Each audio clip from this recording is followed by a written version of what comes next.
Hello, friends. Thanks again for joining me on Extraordinary Connection, a daily devotion website put on by the people of the United Methodist Church in Michigan.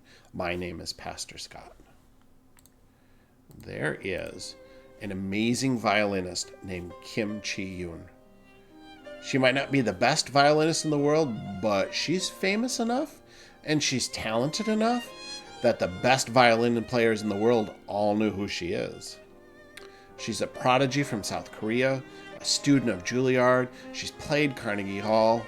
She's really, really good. And as you'd expect, she plays on the best instruments in the world. She owns a Francesco Ruggieri, a violin made in 1669. So her violin is closing in on being 400 years old. Francesco Ruggieri was a master violin maker in Italy. He was a contemporary of Stradivari, and there's some speculation that Ruggieri's teacher taught him and Stradivari both.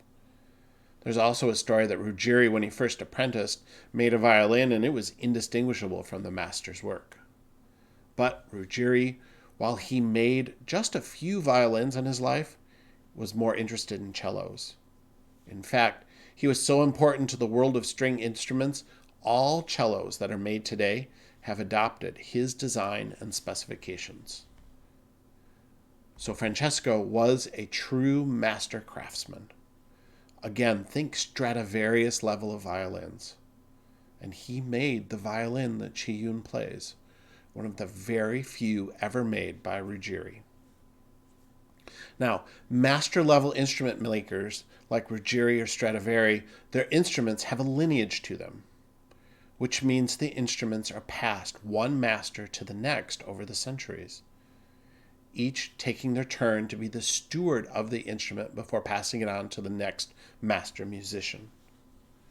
Chee-yun's Ruggieri violin, though, doesn't have that same extensive pedigree, that same recorded lineage of master musicians over the years who've owned the instrument.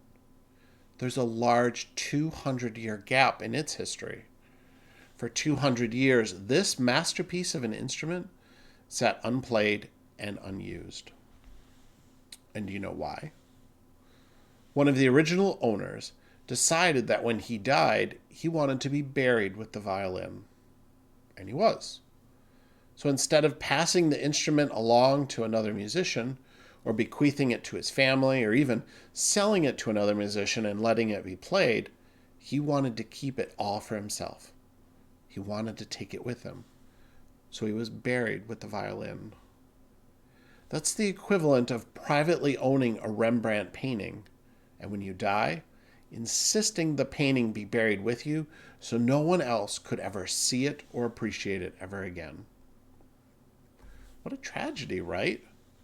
What a crime against humanity to have such a piece of artwork like a Rembrandt painting or a master-crafted violin buried, and no one else would ever be able to see it, appreciate it, or use it.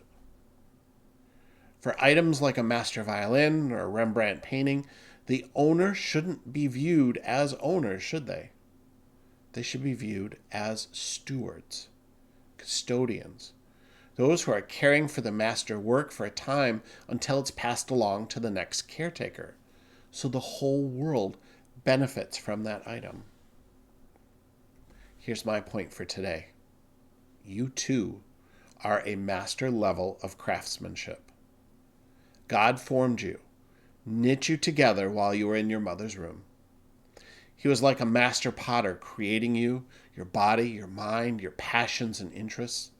You are perfectly and wonderfully made. You are a masterpiece. And you are the one and only caretaker and steward of the masterpiece that is you. There will never be no one else ever that has your unique combination of passion, energy, hobbies, interests, talents, gifts, and graces, and there'll be no other caretaker of all of those as well. So what a tragedy to have the masterpiece that is you, created by God herself, not being used to its full potential, to have it buried and not have it do what it was made to do.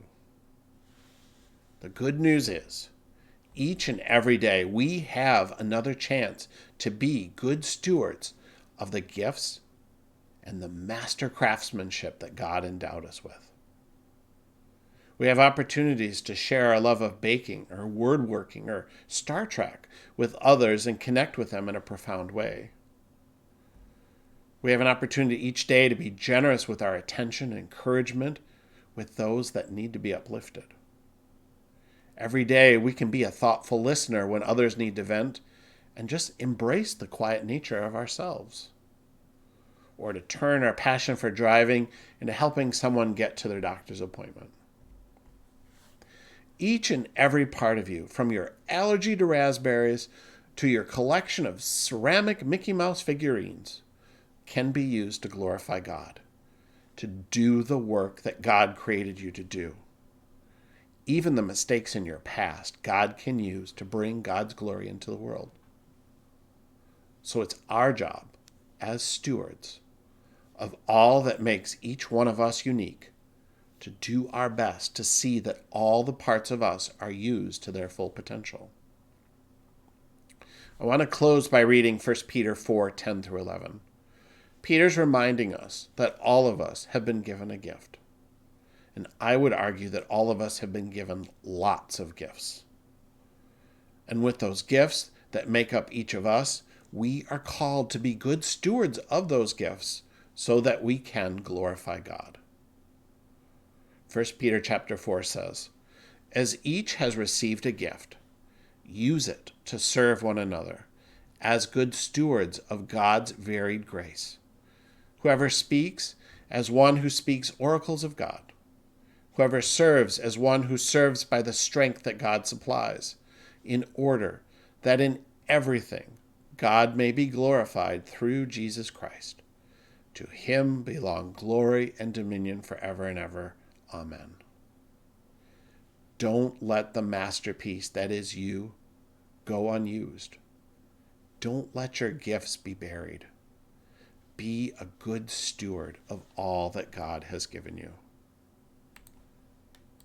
And I'll see you next time at extraordinaryconnection.org.